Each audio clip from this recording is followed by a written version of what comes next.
ഒരു ദിവസം ഒരു ശിഷ്യൻ ഗുരുവിനോട് ചോദിച്ചു, ഗുരുവേ, മനുഷ്യർ എന്തിനാണ് ജനിക്കുന്നത്?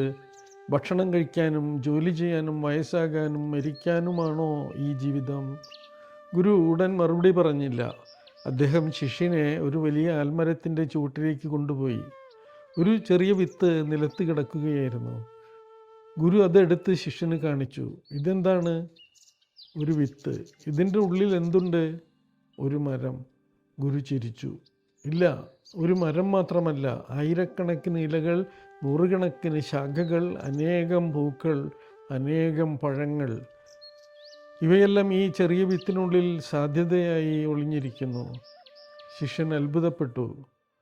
ഗുരു തുടർന്നു, മനുഷ്യാത്മാവും അങ്ങനെ തന്നെയാണ്. ഓരോ ആത്മാവിനുള്ളിലും സ്നേഹം, ജ്ഞാനം, കരുണ, ശക്തി, ധൈര്യം, സേവനം എന്നീ മഹത്തായ ഗുണങ്ങൾ വിത്ത് പോലെ ഉറങ്ങിക്കിടക്കുന്നു.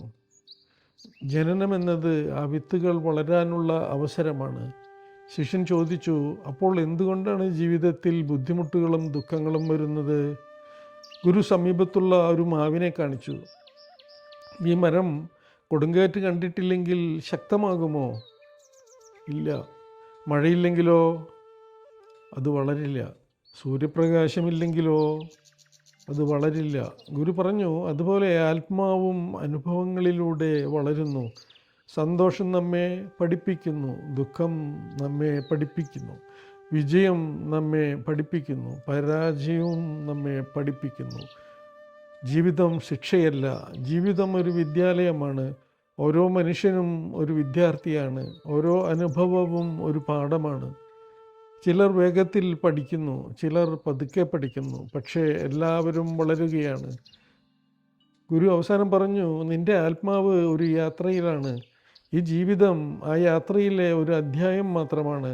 നിന്റെ ഉള്ളിലെ മഹത്തായ സാധ്യതകളെ ഉണർത്താനാണ് നീ ഇവിടെ വന്നിരിക്കുന്നത്. അന്ന് ശിഷ്യൻ ഒരു കാര്യം മനസ്സിലാക്കി.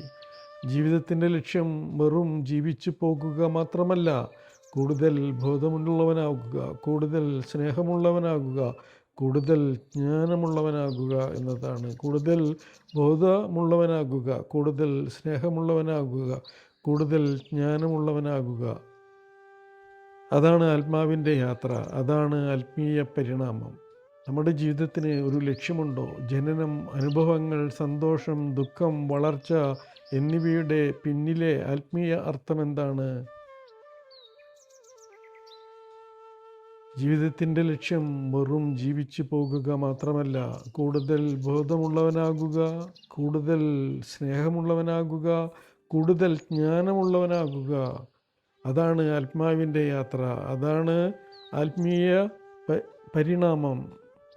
ആത്മ നമസ്തേ. This is Ranjith from Thrissur. Thank U.